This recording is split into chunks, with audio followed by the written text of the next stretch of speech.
Not in yet, so. You good? Cool. We're all set, Madam Clerk? All set, Madam Chair. Wonderful. Thank you so much. Welcome all. I'm Councilwoman Joanne Ryan. Welcome to the Committee on Finance regular meeting. I appreciate your patience. We had to wait for the claims meeting to finish. Our meeting was upon the rise. It is Thursday, February 10. It's about 6:41. Again, thank you for your patience. With that, Madam Clerk, I'd like to recognize we have our solicitor assigned to the Finance Committee, Ken Cheverini, is with us this evening, as well as our Jeff Dana, the city solicitor, is also on the call. So thank you for joining us. With that, Madam Clerk, would you kindly read the roll? Chairwoman Ryan. Present. Vice Chairwoman Castillo. Present. Councilman Narducci is absent. Councilwoman Anthony. Present. And Councilman Taylor. Here. We have 4 present and 1 absent. We have a quorum. Wonderful. Thank you very much. I'd like to take a motion to take a matter out of order. I'd like to start, excuse me, with item 3. Vice Chair, would you kindly make a motion to take? Motion made by Vice Chair Castillo, seconded by Councilwoman Anthony. All in favor? Aye. Any opposed? Ayes have it. We're going to start with item 3 this evening. Madam Clerk, kindly read item 3 into the record. Communication from Mayor Jorge Orza dated November 30th, 2021, submitting a tentative agreement by and between the City of Providence, Rhode Island, and Local 799 International Association of Firefighters, AFL-CIO, for the period of July 1st, 2022 through June 30th, 2027. Okay. Madam Clerk, could you kindly swear in anyone here this evening with us who will be testifying on this topic this evening before we start? Sure. So those of you raise your right hand. Do you swear under penalty of perjury that the testimony that you're about to give is the truth, the whole truth, and nothing but the truth, so help you God? Yes. I do. Hi there. Lawrence Mancini, Chief Financial Officer, City of Providence. Stephen Parry, the Commissioner of Public Safety for the City of Providence.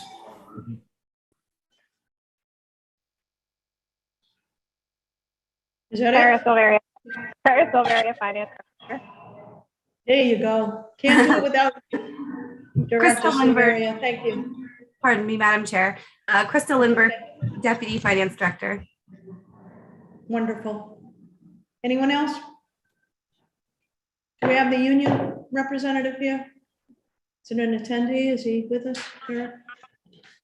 Yep. He's in as a guest. He hasn't been let into this, but he is We're going to let him in. great. And he hasn't been sworn in? He has to. We're going to get him sworn in. Derek, can you hear us? Hi, Chairwoman. I can hear you. We're going to swear you in. We didn't know you were not in on the panel list. We just admitted you, so we're going to swear you in right now. Should you be called upon to testify on the topic before us? Please. Mr. Sutton, please raise your right hand. Do you swear under penalty of perjury that the testimony that you're about to give is the truth, the whole truth, and nothing but the truth, so help you God? I do.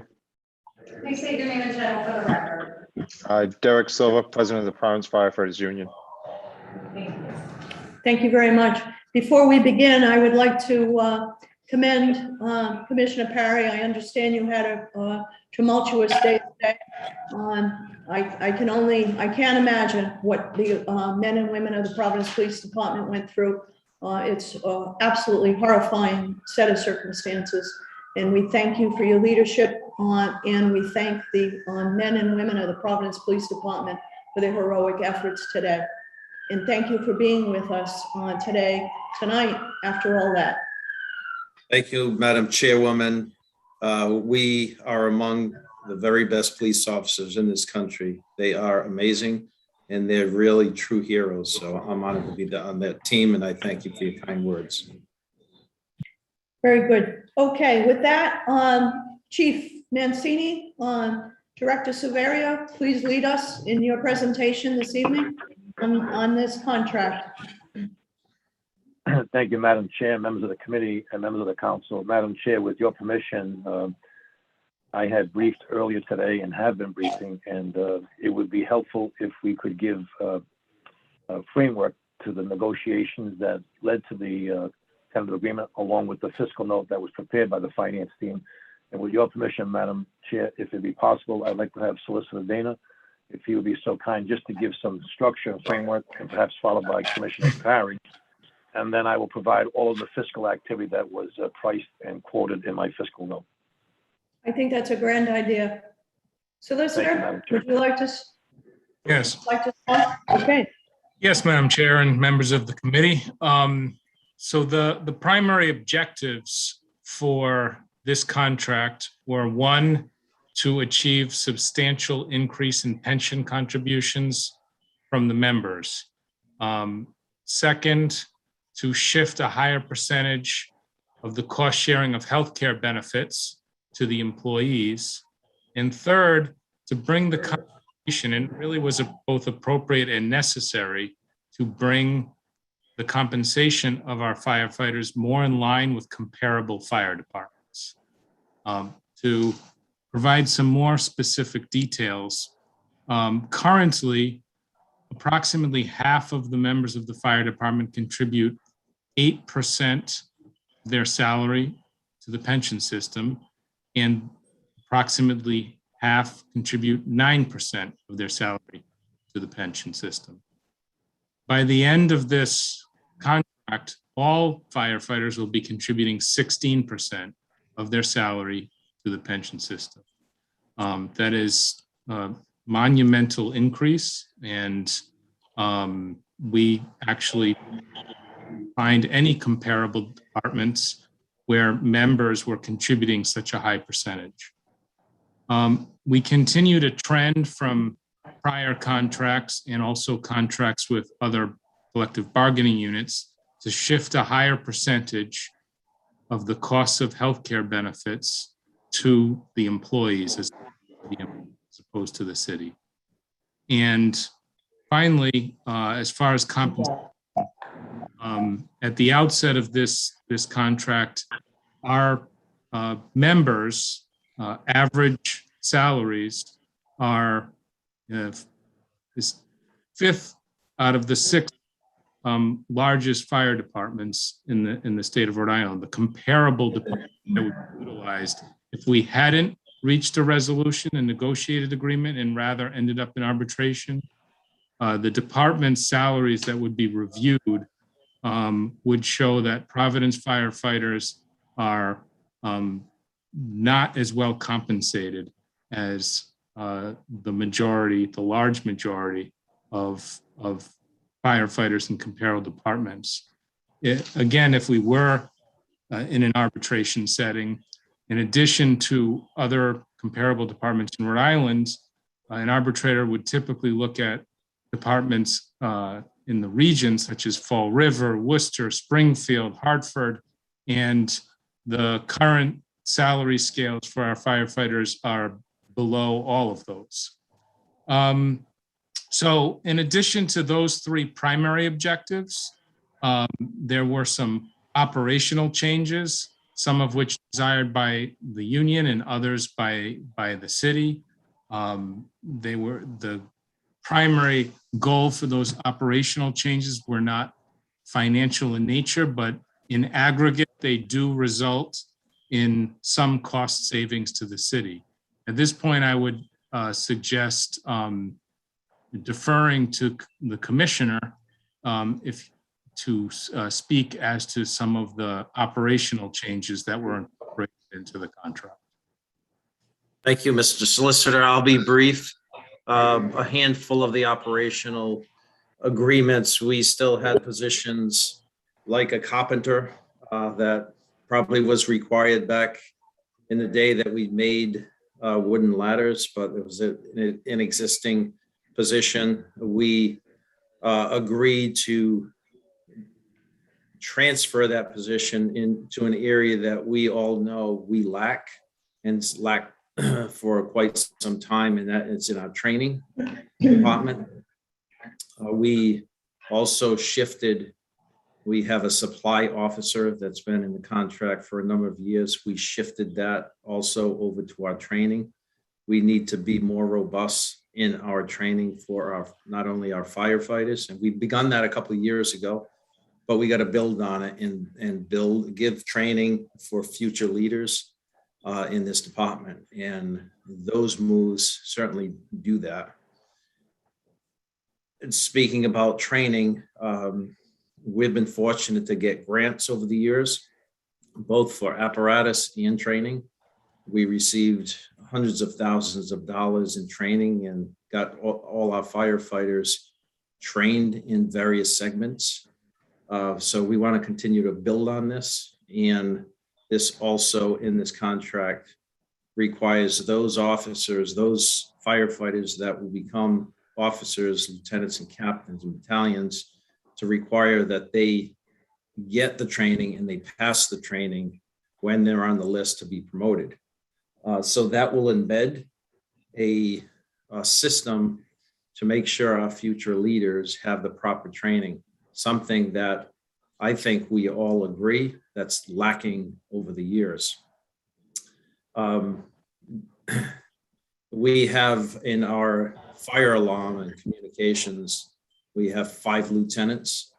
We agreed that there's a problem attracting firefighters into fire alarm dispatch call taking. We eliminated 1 position of those 5 lieutenants and restructured them. Part of the problem was they were working a different schedule than the platoon system.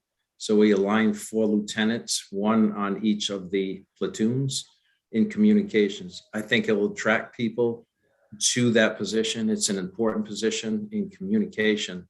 Operationally, I think that's going to improve significantly.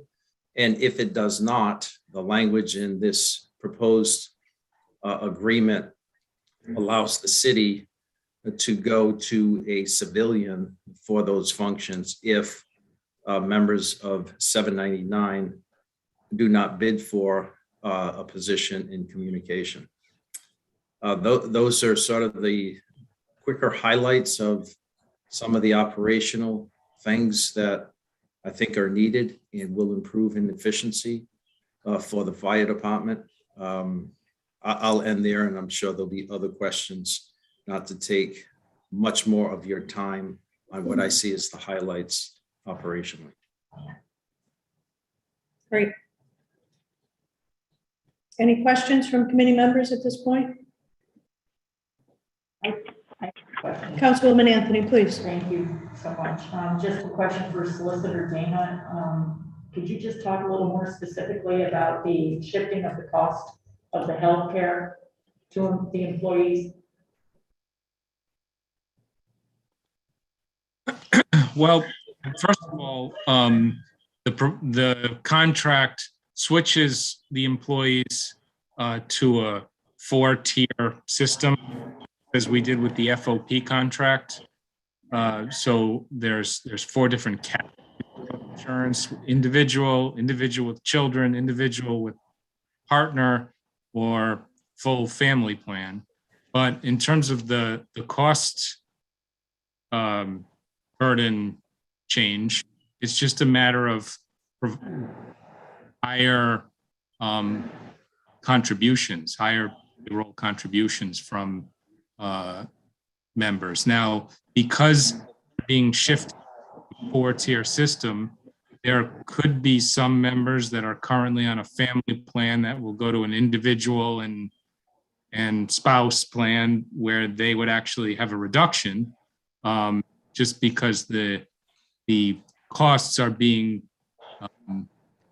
kind of split into 4 different ways as opposed to the fewer ways. But just as in aggregate, the total employee contributions are increasing. Thank you. Very good. Okay, Mr. Mancini. Thank you very much, gentlemen. Chief, Thank do you, you want Madam to go Chair. for the fiscal note? Thank you. I will. Thank you, Madam Chair, members of the committee. Once again, good evening, and thank you to my esteemed colleagues.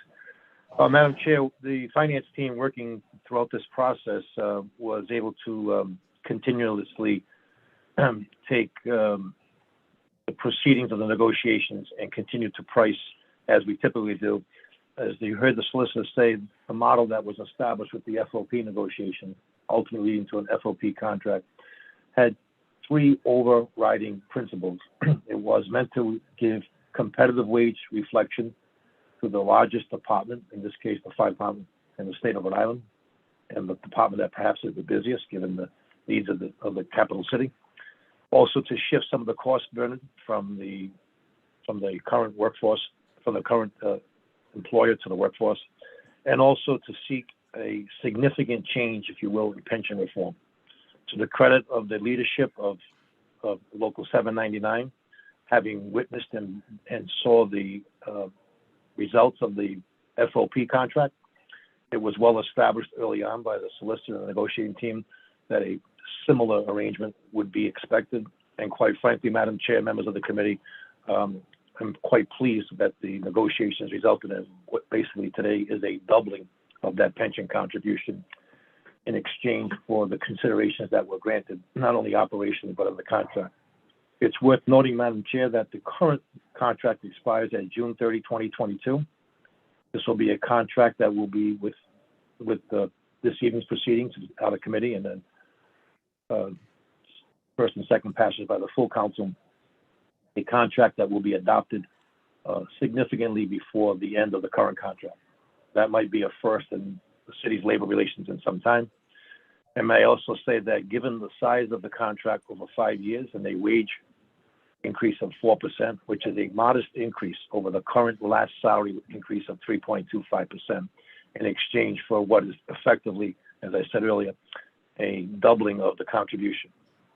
Over the time frame of this contract, Madam Chair, those additional increases in contribution by the Local 799 workforce will result in what is approximately a $36 million future value change over the current remaining actuarial amortization schedule, which has today a present value savings of $20.7 million. Additionally, Madam Chair, members of the committee, it should be noted that when we measure the cost of ADC to the employer, we look at what's known as normal cost. As you had heard from many experts and what you'll hear later on a POB, pension obligation bond discussion, about normal cost versus past service cost. The past service cost is that expense that's associated with the current retiree group. There's little and no change that will occur there, as documented by a Supreme Court decision and consent decrees. Under the normal cost, that's the cost associated with the current workforce and what it would take to fund those pensions when they become eligible. I'm pleased to say that the change in the contribution has had a profound impact in changing the normal cost. Currently, the employer pays has paid close to 17.2% of its payroll in normal cost on the fire salaries. That has been reduced to 9.9% of payroll, making that a 40% change in the normal cost burden shifted from the employer to the 799 employees, and well addressed and well accepted in the course of those negotiations. As part of the fiscal note, Madam Chair, I provided a narrative that outlined the components of the tentative agreement that effectuated a change. You heard the solicitor report earlier that under the healthcare, a new Tier 4 provision has been added, patently similar to what happened with the FOP contract. The change in the healthcare provides a medical co-share savings to the city by shifting that cost in an amount of $555,564. In addition to that, under the healthcare provision, there is a voluntary wellness participation based on participation of the workforce over the 5-year period that will save $966,900 for a total healthcare savings or shift of $1.5 million. There's also going to be some increase borne by Medicare costs. As you know, the city, as the employer, pays only the Medicare component of Social Security, as the firefighters are not participating in Social Security contribution. The salary for the firefighters at a 4% change year over year over the 5-year contract, standardized at 4%, will result in a $19.3 million wage change over the 5 years. There will be staffing savings brought about by elimination, conversion, and restructure. You heard the commissioner and the solicitor report that there were operational management changes. Those changes will have a savings of $1.8 million. The new change is the first year vacation accrual savings. This was bargained in good faith. That will result in a $301,000 savings over the 5-year contract. And then lastly, Madam Chair, members of the committee, the members' pension contribution. While those contributions will result in new contributions on the part of Local 799 equaling $9.6 million, the appropriate percentage of that affects the normal cost is $5.9 million. Rounding that out, Madam Chair, it results in a contract cost over the 5 years of $10,063,660, approximately just over $2 million per year over the 5 years. And Madam Chair, I submit to you that this is a contract that is well affordable. Finance team has priced it with the negotiators, and I'm proud and pleased to say that we fully support it, and I believe it's a contract that we can well afford. You may also have heard the solicitor state earlier, Madam Chair, that in recognition of their service to the capital city, it should probably come as a surprise to the public that in terms of their placement in competitive wage balance, the Providence firefighting team, the largest contingent in the state of Rhode Island, capital city no less, ranks 5 out of the 6 top departments in the state. The leading departments are Cranston, Warwick, East Providence, Newport, followed by Providence, and then lastly Pawtucket. They are actually last in the region. I share that with the committee because that's important to note, and it's a significant consideration given that this wage increase, even with additional pension contributions, nearly doubling, will also serve as a significant retirement and retention advantage, recruitment and retention advantage to the city of Providence with respect to firefighters and their future considerations. With that, Madam Chair, members of the committee, that completes my testimony. I have provided this fiscal note to the internal auditor and the council staff. I have reviewed that with the internal auditor, and I welcome any questions that may be discussed this evening. Thank you. Thank you very much. I see Majority Leader Chief Taylor has his hand up. Yes, I have a few questions, but I'm only going to ask one. At any time during this negotiation, was it ever asked for that it's been 7 years, we don't have a fire chief? Anybody? I will respectfully defer to the solicitor. That was not part of these negotiations. No. Okay.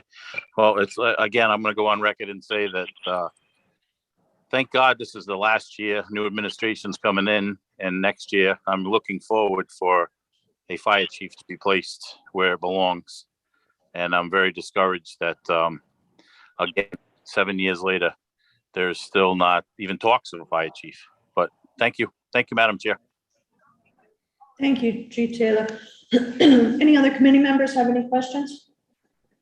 No. I actually have a question. Non-union members, do they contribute to the pension as well? They do, and solicitor, could you give some guidance on that? I believe that those that are truly part of management will continue at the management rate, or solicitor?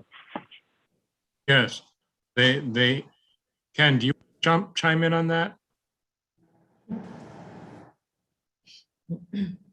I can if you'd like. So the non-union managers, which are the assistant chiefs, so right now, some of them are not paying because they hit a threshold of years of service. But this contract, they'll all begin, or those who are not paying, they'll begin paying at the same rate as the percentage in this contract. And Madam Chair, typically for the non-union folks, like the contributions, healthcare, it mirrors the members of the bargaining unit. Thank you. So whatever the members are paying, so do the non-union members of the police and fire departments respectively. Okay, so the statement on all members will be contributing at 16%. That also includes the non-union members, correct? Yes, that's correct For the and record. accurate. Thank you, perfect. That's what I wanted to know. Committee members, any questions? I'd like to first go to our auditor. Madam Auditor, have you reviewed the fiscal notes presented to us? Yes, Madam Chair, and I apologize. I have reviewed the fiscal note, and Larry and I have come to a very, very close number, so I have no objection to the fiscal note. Thank you very much. Okay, so as everyone knows, we have a 5-year contract before us, and the state requires, if we execute a 5-year contract, there has to be substantial and significant pension reform in that contract. I think they've accomplished that here. I just wanted to first ask Solicitor Chiaverini, you've reviewed the contract, and the presentation tonight comports with the terms and the language expressed in the contract? Yes, Madam Chair, it does. Thank you very much. At this point, I would like to ask the president of the Firefighters Association, Derek Silva, do you have any comments relative to this contract that you'd like to share with the committee this evening? Thank you, Madam Chairwoman. I would just like to say this contract is fair for everyone involved. As the chief said, the pension contributions are going to more than, or pretty close to double in 5 years, and the pay rates will be comparable to the departments that are similar in size, both in the state and in the region. So overall, I think it's a fair deal for taxpayers and the union members. And thank you for your time. Thank you very much. Any comments, concerns, committee members, questions?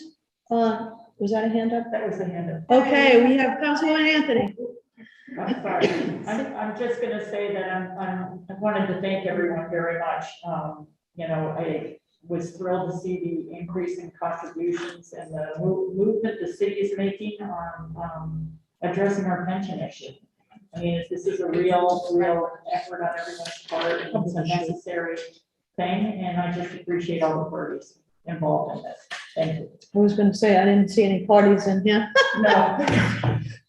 Thank you, Councilwoman Anthony, for your remarks. Okay, Madam Clerk has just advised us that we should probably enter the fiscal note into the record, as well as the contract that was presented to us. So with that, I'd like, do we have a naming preference, Madam Clerk? Exhibit? Okay, so we're going to go with the Exhibit A to item 3. So 3A for the fiscal impact note. May I have that motion, Madam Vice Chair? So move. Motion Second. made by Vice Chair Castillo, seconded by Leader Taylor. All in favor? Aye. Any opposed? Ayes have it. Motion carries. We have Exhibit A, which is the fiscal impact note attached to item 3.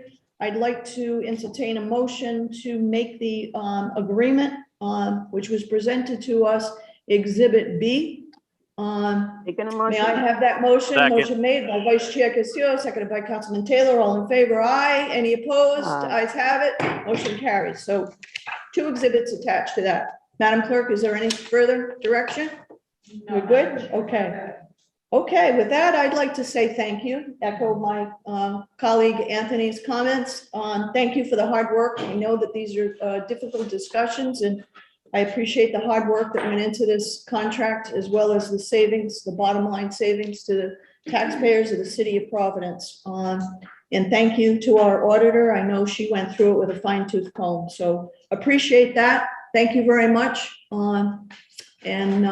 That concludes this matter. I would like to ask for a motion to pass on item 3, recommend approval to the full council. May I have that motion? Taking So a moved. motion. Second. Motion made by Vice Chair Castillo, seconded by Councilman Taylor. All in favor? Aye. Any opposed? Aye. Ayes have it. Motion carries. The matter goes to the full council with a recommendation for approval. Thank you. Thank you, Madam Chair, members of the committee. Most appreciated. Okay, awesome. All right, Madam, I would like to entertain a motion to take items 1 and 2 together. May I have that motion? So move. Second. Motion made by Vice Chair Castillo, seconded by Councilman Taylor. All in favor, aye. Any opposed? Ayes have it. Motion carries.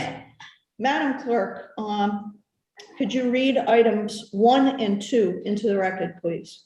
Item 1, resolution endorsing and urging passage by the General Assembly of House Bill 2021 H-6356 and Senate Bill 2021 S-0927, an act authorizing the city of Providence to finance a contribution towards the unfunded pension liability of the employee retirement system of the city of Providence by issuance of bonds.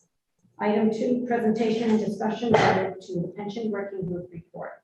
Okay, let's start by swearing in. Our clerk is busy. Here she is. Let's swear in everybody, please, who's going to present or offer testimony on items 1 and 2, please, at this point. Sure. Please raise your right hands. Do you swear under penalty of perjury that the testimony that you are about to give is the truth, the whole truth, and nothing but the truth, so help you God? I do. I do. Lawrence Mancini, Chief Financial Officer, City of Providence. Seth Williams, PFM Group Consulting.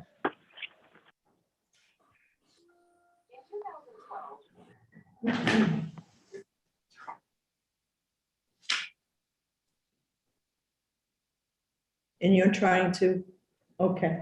All right, first order of business, we have a substitution for this matter. Actually, a substitution for item number 1.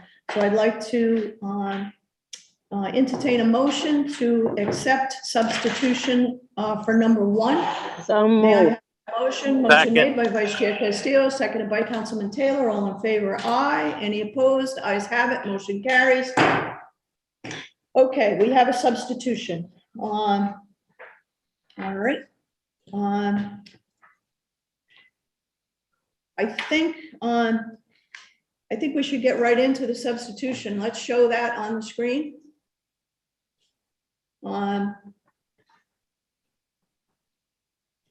Just so that everybody has the benefit of seeing that.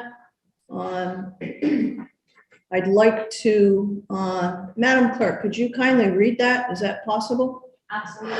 Not very long, but I think it's appropriate. Sure. A resolution requesting the General Assembly to enact legislation authorizing the city of Providence to finance a contribution towards the unfunded pension liability of the employee retirement system of the city of Providence by the issuance of bonds in a principal amount not to exceed $515 million by the issuance of bonds. Whereas the City Council of the City of Providence endorses and supports the issuance of general obligation bonds in order to finance a contribution towards the unfunded pension liability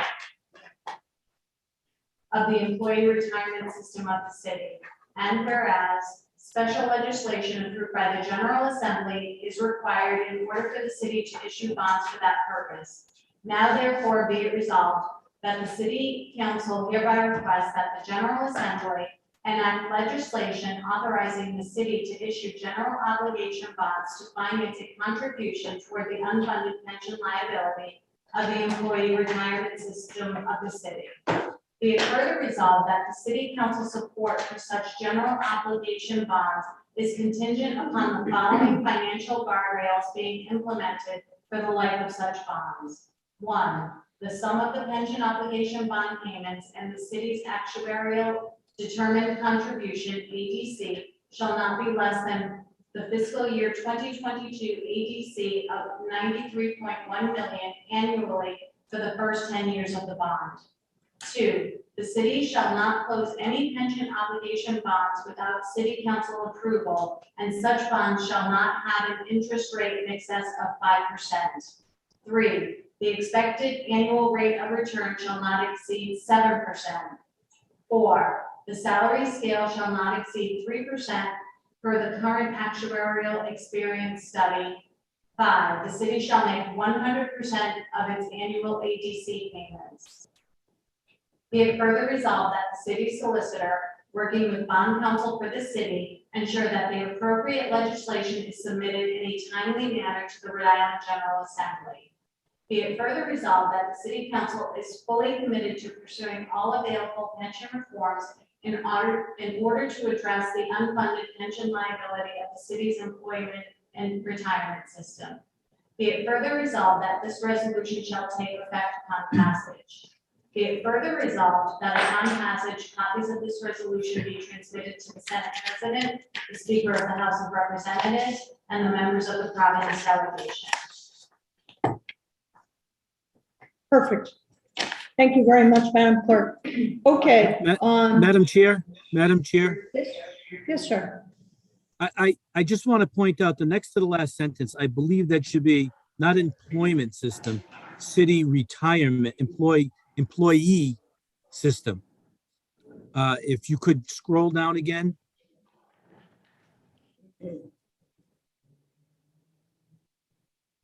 I can't find where he is. Liability of the city's employee retirement Yes, it system. is. So we will That make is- that change if the committee approves it. I don't have it. I don't know if Jeff has it or someone in the council office, but we'll make that change. And I'd like to amend it right now. Committee members, it is third, be it resolved, be it further resolved section on basically switching out employment, making it employee, EMPLOYEE, versus what is expressed in this document. It says employment. That is an accurate change. May I have that motion, Vice Chair? So moved. Second. Motion made by Vice Chair Castillo, seconded by Councilman Taylor. All in favor, aye. Any opposed? Aye. Ayes have it. Motion carries. Thank you, Solicitor Old Eagle Eye, we're gonna call you. Okay, with that, what I'd like to do, we've had a bit of a, I've got a hand. Yes, Chief Madam Mancini. Madam Chair, while you're making that change, if you would be so kind, I believe in the header, the last 5 words are redundant and are unnecessary by using the words by the issuance of bonds. I believe you have said that just preceding that, where you read by the issuance of bonds in a principal amount not to exceed $515 million. I believe it's sufficient at that point, and the remaining part of that sentence is redundant, if you may like that as well. I'm okay with the redundancy. It's the last Okay. by issuance of the bonds. Okay. I don't think it, Yeah, it's twice in there. okay, so we're gonna strike the last by the issuance of bonds after the presentation of 515 million at the request of Chief Mancini. So may I have that motion in the header of the document to remove the language as it is indeed redundant. May I have that motion, Vice Chair? So moved. Second. Motion made by Councilman Castillo, seconded by Councilman Taylor and Anthony. All in favor? Aye. Any opposed? Ayes have it. Motion carries. Are there any other changes to this before we move forward? Okay, we have a substitution before us. We have been studying this topic for some time. As you all recall, this matter came before this body some months ago. The amount was much higher. It was back in that time, it was $700 million. It was rather rushed, if you recall, an abstract plan, if you will, well-intended, moving very quickly to try to take advantage of the low rate environment that we were operating within. Back when it was presented before the Finance Committee, we pushed back, we asked for guardrails, we asked for more actuarial analysis and a more affirmed plan. As a result of that, we continued the matter. Subsequently, the Providence Pension Working Group was indeed formed for the purpose of doing a deep dive into this. This is a big borrowing task for the city of Providence. And we, as elected officials, have a duty to make sure that we cross all our Ts, dot all our Is, and make sure that it, whatever we do or recommend, is indeed financially prudent and indeed an appropriate and positive step forward to put Providence in a better position. So that exercise was done. We're going to hear from Mr. Williams. Is that right? Was Mr. Williams tonight? As well as Chief Mancini, and I believe the solicitor would like to weigh in. But that's by way of background. That's what has brought us here tonight. The amendment to the resolution before the council expresses a lower dollar borrowing amount. It's the 515 you'll see, as well as explicit, excuse me, as well as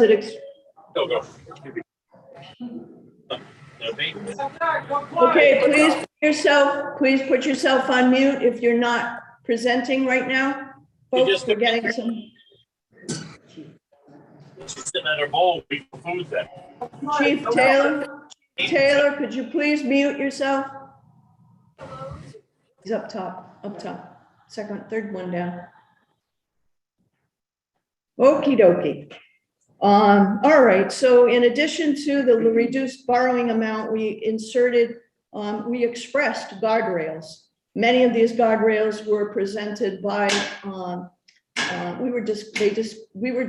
we discussed them in committee, but they were also articulated by the pension working group and agreed to by our other fiscal partners. So with that, I'd like to turn this over to Chief Mancini to begin our presentation as you see fit.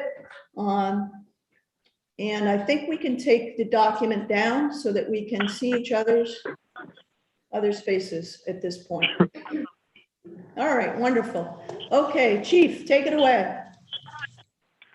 Thank you, Madam Chair, members of the committee, members of the council. I'm honored to be here this evening to discuss the Providence Pension Working Group and its recommendations.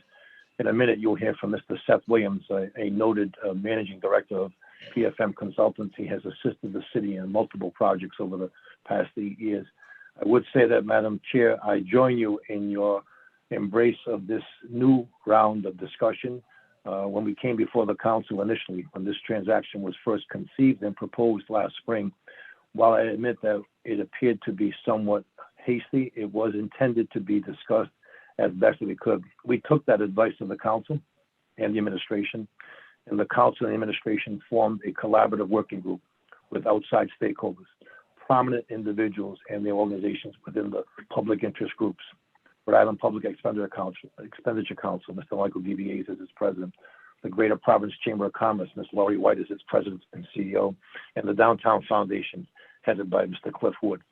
They, along with designees of the Providence City Council, President Igliozzi, the Senate President, the House Speaker, and appointees of the mayor, formed the basis of a panel that worked tirelessly over the past 7, now 8 months. Early on, we brought in our advisors. They included Siegel Consultants on actuarial, Wainwright Advisors on the investment side, Hilltop Securities on the bond transaction side, Locke Lord on the legislative and bond consulting, and of course, we were staffed by city personnel, including the law office, finance department, and kept regular meetings.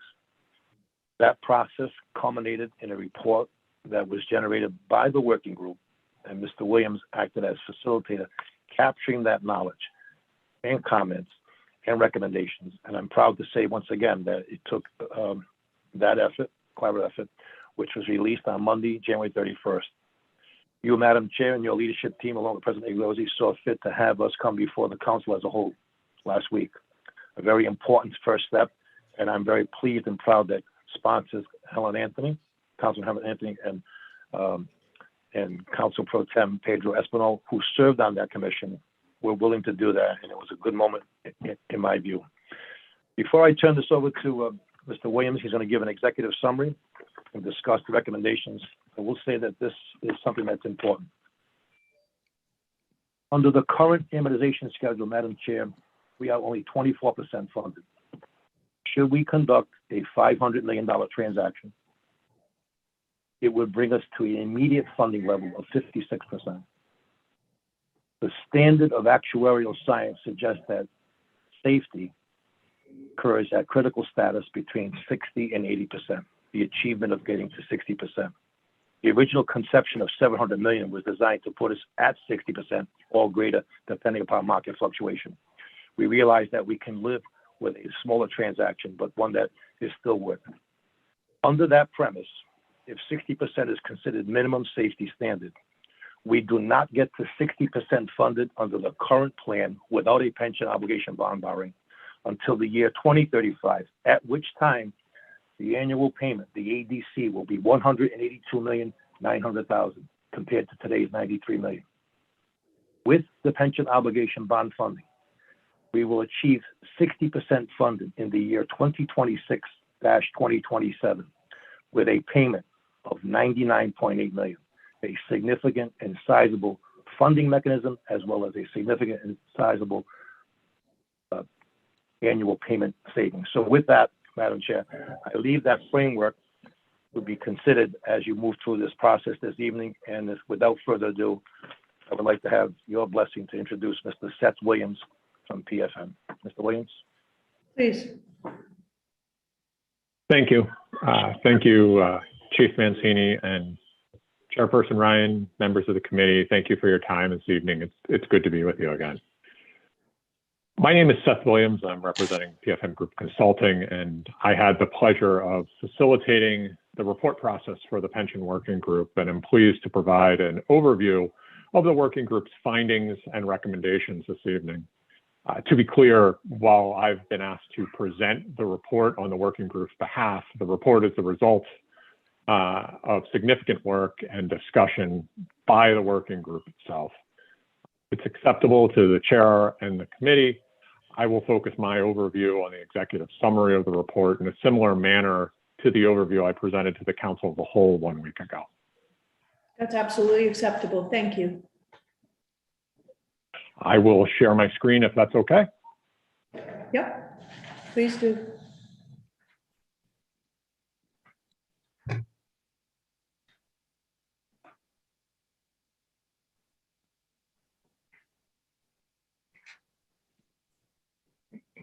Everybody can see that, I trust? Yes. So the report, as Director Mancini indicated, was the culmination of hard work that the members of the pension working group did. The pension working group, as you heard, really came into fruition over the summer and was a joint effort by a number of co-chairs, including the council president, the mayor, and members of the philanthropic and business communities. During the deliberations, the working group heard and received presentations and materials from numerous internal and external experts. It then debated these various materials and content to inform its own analyses and review of the employee retirement system. When it came time to prepare a report, the pension working group deliberated and ardently discussed multiple solutions, opportunities, and concepts before arriving on the content that is summarized, I should say, in this report. So I will walk through a summary of the primary findings and then a summary of the primary recommendations, and I will make sure to leave time for questions if any exist at the conclusion. So the seeds of the retirement systems challenge really date back nearly 3 decades to a time when the city granted unaffordable cost of living increases to then employees who are now current retirees. Those overly generous or significant cost of living increases were not met with a commensurate amount of funding deposited into the employee retirement system. As a result, over those years, that unfunded promise has continued to grow.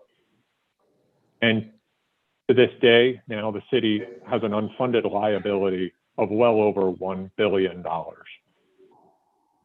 That over $1 billion liability places Providence among the worst funded pension plans in the nation. Since 1991, as you'll read in the report, the city's unfunded liability has increased by more than $1 billion. Nearly all of the unfunded liability has accrued in the last 30 plus years. The unfunding liability drives a significant portion of the city's cost pressures. It is growing at a 5% rate on an annual basis, while the city's recurring annual revenues are growing at approximately 2% on an annual basis. As that gulf continues to widen over time, the necessity from the city side, from the annual budget and operating budget side, the level of effort continues to increase as well, meaning that the annual budget is consumed to a greater percentage by payments to the ERS, and that crowds out city priorities such as education, tax rate sustainability, community and economic development.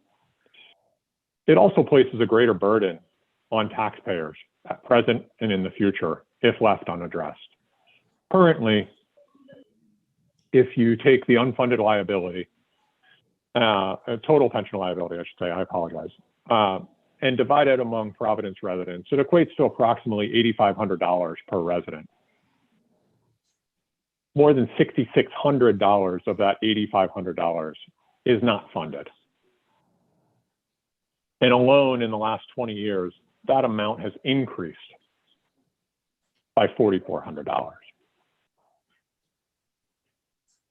While incremental reforms have helped in interceding years over the last 2 decades and last 8 to 10 years in particular, they're insufficient because, as you heard Director Mancini say, and prior presentations have demonstrated, the bulk of the city's pension liability resides with its retirees, not its actives.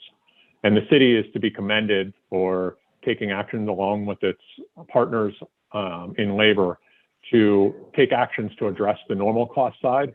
However, that represents, from a total liability standpoint, a very small fraction of the city's overall pension liability. To be clear, most, if not the vast majority of it, resides with the retirees.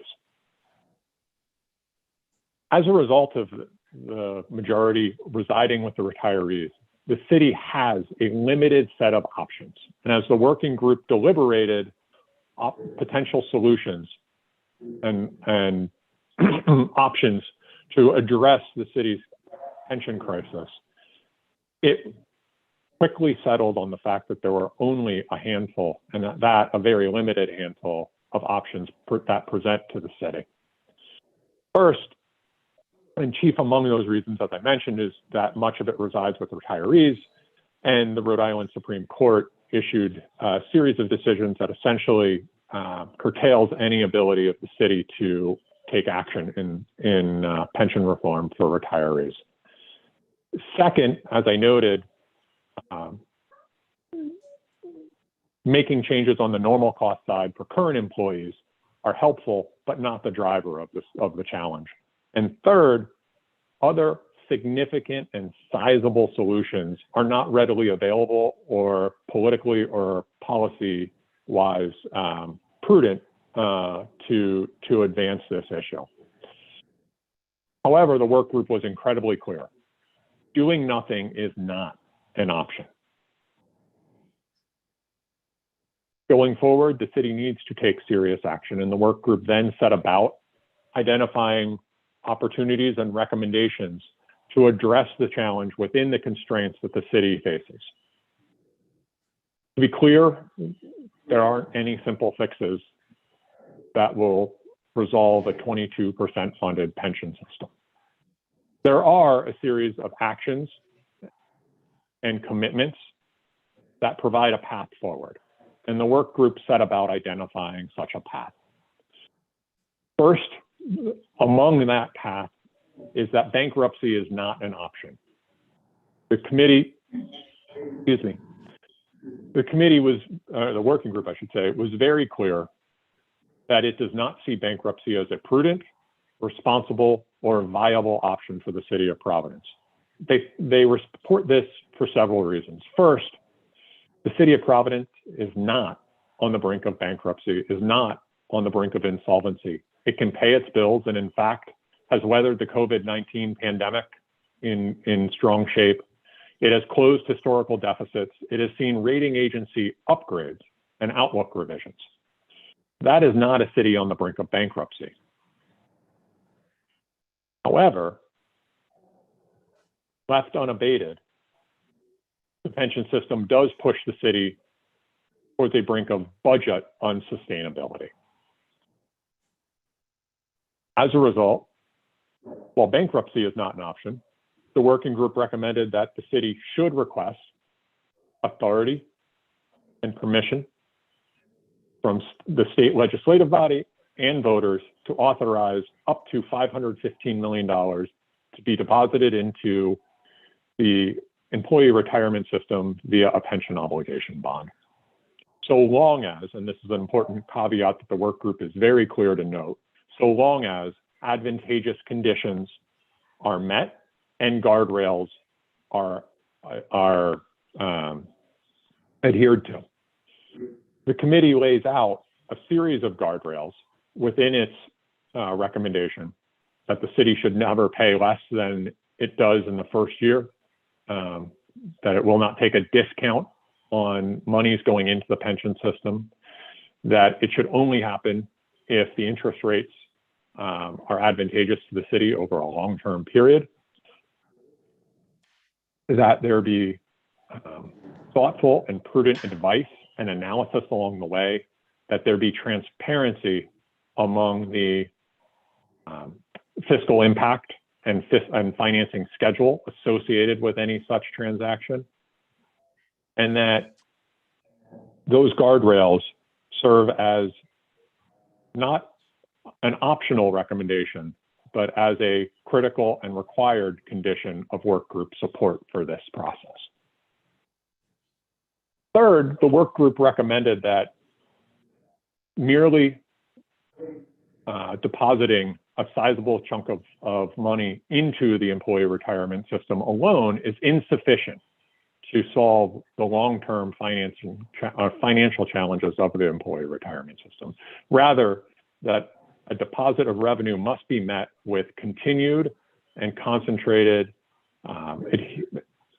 advancement of reforms on the benefit side to ensure that there is sustainability if a transaction of this type is not just a revenue solution, but that it's also married with an expenditure solution or a series of expenditure solutions to continue the prudent and dogged work that both the city and its partners on the labor side have advanced in recent years. Last, the city has made a series of informal and formal policy adoptions in recent years that are responsible, that are prudent, but as members of this body know and has been discussed, there will be significant turnover within the city council itself, and obviously the mayor's term and the leadership of the city on the administrative side will be changing. As a result, the working group notes that there are actions and policies that the city should adopt as its formal approaches to prudent financial management, chief among those, matching recurring revenue to recurring expenditures, not just so that the pension obligation bond can make sense and be prudent from a budgetary standpoint, but also on all other matters for the city and its annual government and annual budget that governs its actions and operations. And so with that, I will pause and see if there are any questions that I can address on the work group's behalf. Great. Any questions? Committee members? We're fortunate that we're sitting. We have one of our esteemed members of the Finance Committee had the pleasure of serving on this working group. I don't know if there's any comments that you'd like to make or questions at this point. Councilwoman Anthony, I'd like to take this opportunity to thank you. We all know the hours that have been spent on this topic, and we appreciate the deep dive that you undertook to help inform our body. Thank you very much, Chairwoman. I'd just like to thank Mr. Williams and Chief Mancini for all the good work that you've done on this. This is an excellent report. As I said, I was a skeptic, to say the least, when we started this process, and I'm honored. I'm very supportive of this, and I thank you for all your hard work. I don't have any questions for Mr. Williams because I certainly have reviewed the report. I do have some questions on the resolution when we get to it. Okay, thank you. Okay, thank you, Mr. Williams, for your presentation. We went through this on, I think it was already expressed, we had a council as a whole meeting and you kindly answered any questions that the council body had as a whole on the work that you did. I think it's important to note we've come a long way. I was elected back in 2015, and our short-term finances were in difficult shape, and we turned that financial picture around. We've been much to the credit of the city's finance team, as well as the council's finance team. We worked together to address our short-term financing issues. We called out some bonds. We refinanced those bonds at the time. We used every resource that we had available at the time to help improve our financial situation. I truly believe, and we got through, or at least to date, the COVID absolute, devastating impact it had on our city, both the residents itself as well as our business community. We're doing our best, and we're going to use the opera dollars to get that back on track, and as well as revive the engine, our economic engine, due to the negative impact of COVID. The last challenge we really truly have as a city is addressing this unfunded pension liability. I think that the working groups on assessment recommendations are extremely right on the money, and you did all the analysis that we asked you to do. It was a great exercise, and it gives us as a body great comfort. We didn't have that depth of knowledge when it first came before us, and quite honestly, I think the 700 million was a big ask. I think the 515, apparently it is 515 million, is a good, prudent, sensible approach to getting our long-term, our pension obligation under control, and actually getting to the 60% in 2026, 2027. I think that's a prudent action. I want to commend the city finance team as well as the council finance team for working together to try to find a way out of our 24% pension unfunded liability issue. I think this is a great prudent step. I'm very happy to see the work that was done. I agree we had limited options, and this is, I think, a good approach, good, sound, solid approach. With that, are there any questions, additional questions from committee? Lawrence Mancini, Chief Mancini has his hand up. Yes. So, Madam Chair, I want to thank you as well, and I would be remiss if I did not at least state for the record this evening, while it was a highly collaborative effort of city personnel, much of our guidance throughout those entire panels was provided by the city's law department. Key among those was Solicitor Dana and Mr. Shivrini for their complete knowledge of the city's pension and contractual rules. And if I may, Madam Chair, I know that you would indulge me. The solicitor is with us this evening. I don't know if he would like to offer any comment of the progress from this stage forward. I will just say one thing, Madam Chair. It was important this evening that you took a piece of business with the fire contract, in that the savings that we spoke about in a transaction that would go forward was priced before this contract could even be approved. So with that, there would be those additional savings. The internal auditor and I had that discussion this morning, and to her point and her quick knowledge of this, the overall provisions that we talked about does not include yet those savings that we will enjoy with the higher fire 799 contract and those contributions. So that's the point we'll take. But if you wouldn't mind me, Madam Chair, the solicitor may have a word to weigh in on the state of how legislation would proceed at this point. Solicitor. Okay. You have your hand up. Do you have a question before the I'll solicitor? wait for the Okay. solicitor. Thank you, Councilwoman Anthony. Mhm. Thank you, Chief Mancini. Solicitor Dana. Thank you, Chief. I really just wanted to be present in case there were any questions that would be appropriate for me to answer. But as far as the status, assuming that the council is supportive, a bill will be submitted forthwith. Thank you. Councilwoman Anthony? Yes, I have some questions for Chief Mancini on the actual resolution. Maybe, can you just, for those who might not know, why the amount is 515 rather than 500? Yes.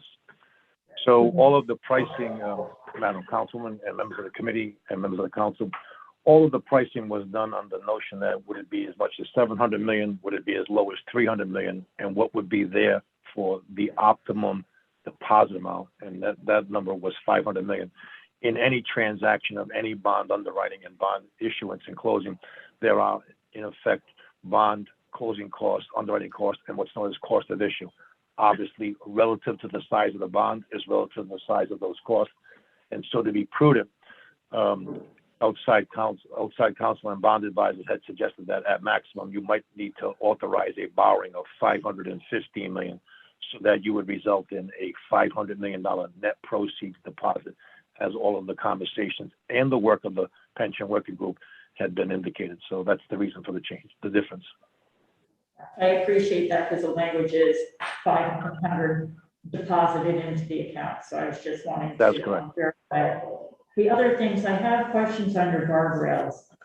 On number 2, it says that such bond shall not have an interest rate in excess of 5%. Where did the 5% come from? Because I don't recall us discussing that in the group. That's, I may answer that. That is the language that is included in the draft bill, that 5% would be the actual maximum that the legislature would authorize the city to borrow at as the total interest costs for the entire transaction. I'll note that prior to actually doing such a transaction, the council will have to vote on whether or not to proceed based on whatever the costs are.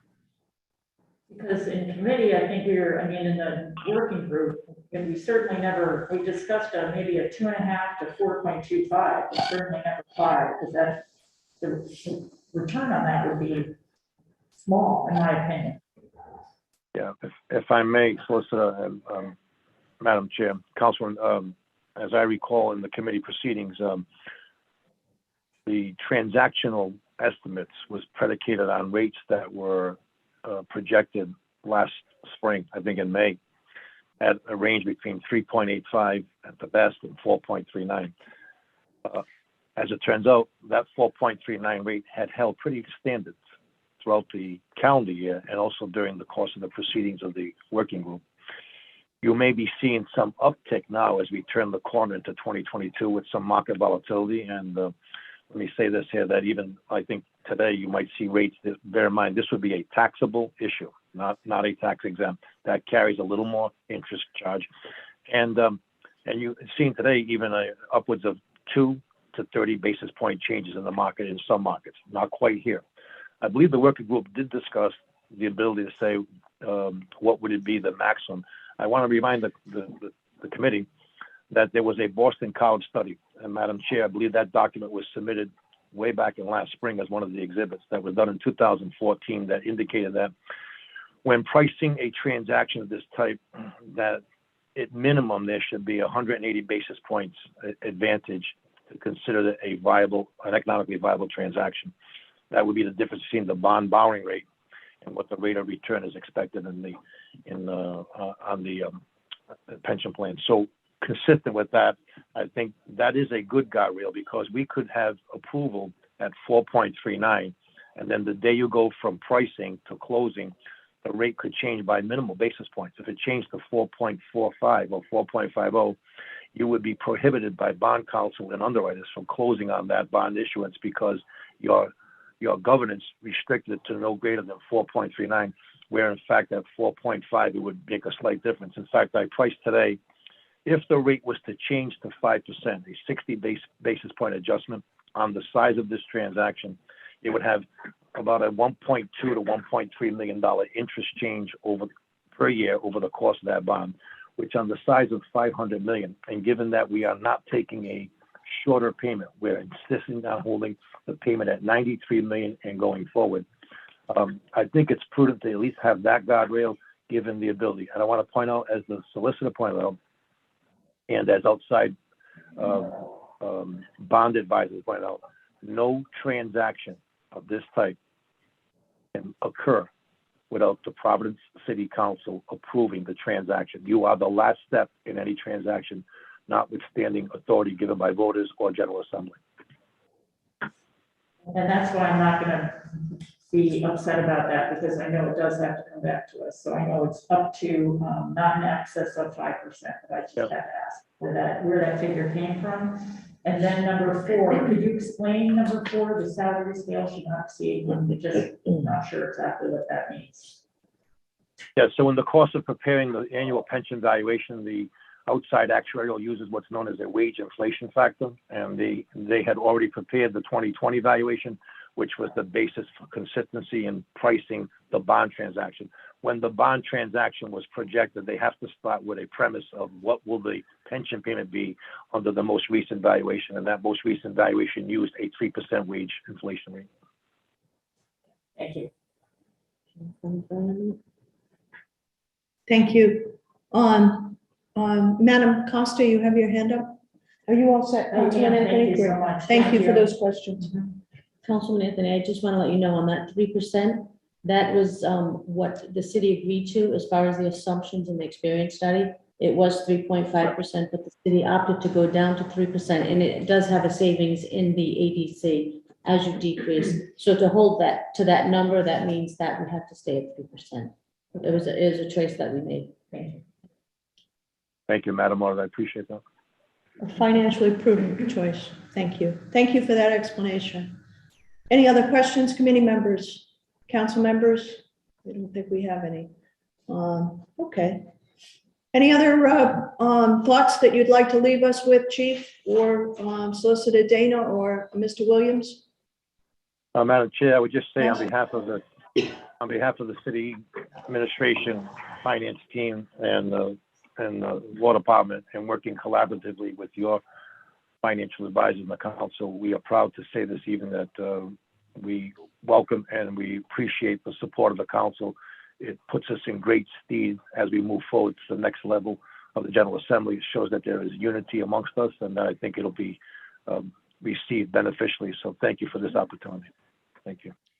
Again, I would like to thank the working group. I'd like to thank the effort. This is a deep dive into a topic that is so critical for the city, the well-being of the city of Providence for the future. I believe it's a historical moment and just really well done all around. Councilman Anthony, you have another?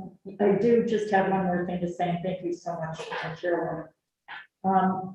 Well, I'm thrilled that we're resolving this and doing this resolution this evening to start, the legislative process at the state.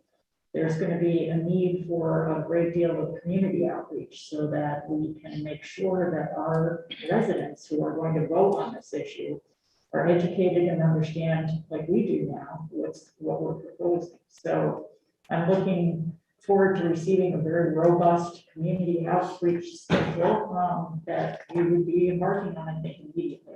So I'm hoping that's coming from the city staff. Thank you. Okay, you're good.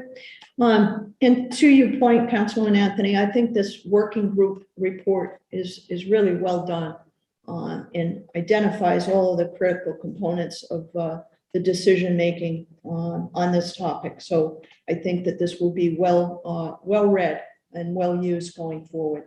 And now with that, I don't think anybody has any other questions. I would like to entertain a motion to recommend approval from the full council. As amended. So moved. As amended. Motion made by Council Vice Chair Castillo. Second. Seconded by Council Leader Taylor and Councilwoman Anthony. All in favor, aye. Any Aye. opposed? Ayes have it. Motion carries. This matter goes before the full council. Matter passes. Thank you very much. So I need to take a motion. Thank you all very much for your presentation this evening. Greatly appreciate the work. Thank you, It can't be Madam said enough. Look forward to digging in on this topic going forward, and the council finance committee is ready to assist you, Chief, in any of your future endeavors on this topic to help make sure that everyone understands what it is we're doing. With that, Madam Chair. I need to go back to item number 3. So may I have a motion on Vice Taking Chair a motion. to revisit item 3? Motion made by Vice Chair Castillo, seconded by Second. Councilman Taylor. All in favor, aye. Any opposed, ayes have it. We are relooking at item 3 merely for the fact that we needed to set a public hearing. So I would like to make a motion to set a public hearing for this matter. Taking a motion. Further motion to approve. Okay, so Vice Chair Castillo, first we got to withdraw your motion to approve item 3. Would you make that motion? Motion to approve item 3. Okay, and Council, I need a second. Second. Okay, motion made by Vice Chair Castillo, seconded by Councilman Taylor. All in favor? Aye. Any opposed? Ayes have it. Aye. Motion carries. So 3 is before us again. I would like to make a motion to set a public hearing on item 3 at a date that is appropriate for the clerk. Is that, you'll look for a date that's Yes, I will acceptable? look for a Okay. Taking a motion. Motion made by Vice Chair Castillo, set a public hearing. Second. Seconded by Councilman Taylor. All in favor? Aye. Any opposed? Ayes have it. Motion carries. So we have a public hearing set for item 3. Is there anything else I need to do on item 3? No. I guess we're all set. With that, there's no further business before this honorable body. I'd like to entertain a motion to adjourn. Motion I'll make that made motion. by, Second. everybody's making that motion. Motion made by Councilwoman Anthony, seconded by Vice Chair Castillo and Leader Taylor. All in favor, aye. Any opposed? Ayes have it. Motion carries. We're adjourned. Thank you all. Be safe, be well. Thank you, Madam Chair, members of the committee, and fellow colleagues. Thank you very much.